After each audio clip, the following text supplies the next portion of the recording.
Properties ಇನ್ ಮೈಸೂರು. ಇದು ಒಂದು ದೊಡ್ಡದು ಕೆರೆ, ಕನಿಷ್ಠ ಒಂದು 100 ಎಕರೆ ಅಷ್ಟಿದೆ. ಇದಕ್ಕೆ ಕಬಿನಿ ನೀರಿದೆಯಲ್ಲ, ಕಬಿನಿ ವಾಟ್ರ್, ಅದು ಡಂಪ್ ಮಾಡೋದು. ಇದಕ್ಕೆ ಸುಮಾರೊಂದು 10-15 ಕೆರೆಗಳಿಗೆ ನೀರು ತುಂಬಿಸೋದು.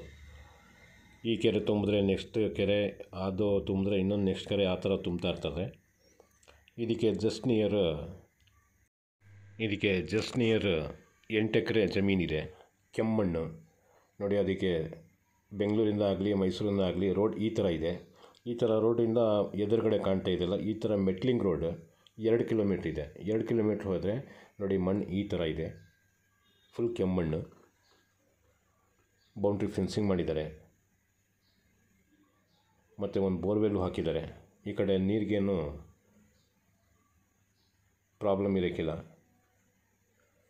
ಇದು ಸ್ವಲ್ಪ ಪಾರ್ಥಿನಿಯಂ ಬೆಳೆದ್ಬಿಟ್ಟೈತೆ. ಇದೆಲ್ಲ ಕ್ಲೀನ್ ಮಾಡಿದ್ರೆ ಇನ್ನೂ ಚೆನ್ನಾಗಿರ್ತದೆ ಮಣ್ಣೆಲ್ಲ. ಈ ಥರ ಫೆನ್ಸಿಂಗ್ ಮಾಡಿ, ಮೆಶ್ ಫೆನ್ಸಿಂಗ್ ಹಾಕಿದ್ದಾರೆ, ವೈರ್ ಹಾಕಿಲ್ಲ ನೋಡಿ. ಈಗ ಆವಾಗಲೇ ಕೆರೆ ತೋರಿಸೋಣ, ಅದು ಇಲ್ಲಿಂದ ಕಾಣ್ತಾಯಿದೆ ನೋಡಿ.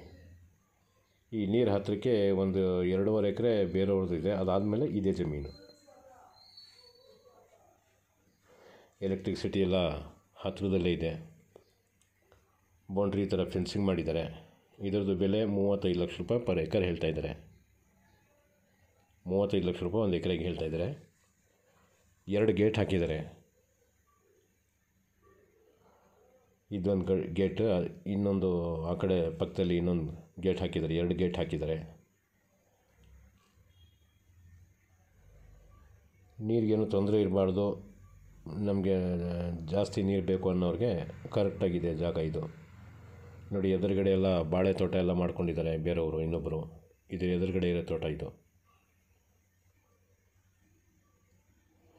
2 ಕಿಲೋಮೀಟ್ರ್ ಮಡ್ ರೋಡ್ ಇದೆ, ಮೆಟ್ಲಿಂಗ್ ರೋಡ್. ಮಿಕ್ಕಿದೆಲ್ಲ ಫುಲ್ ಟಾರ್ ರೋಡೇನೆ. ಯಾರಾದರೂ ಬೇಕು ಅಂದರೆ ಸಂಪರ್ಕ ಮಾಡಿ. ಕ್ಲಿಯರ್ ಟೈಟ್ಲ್ ಇದೆ.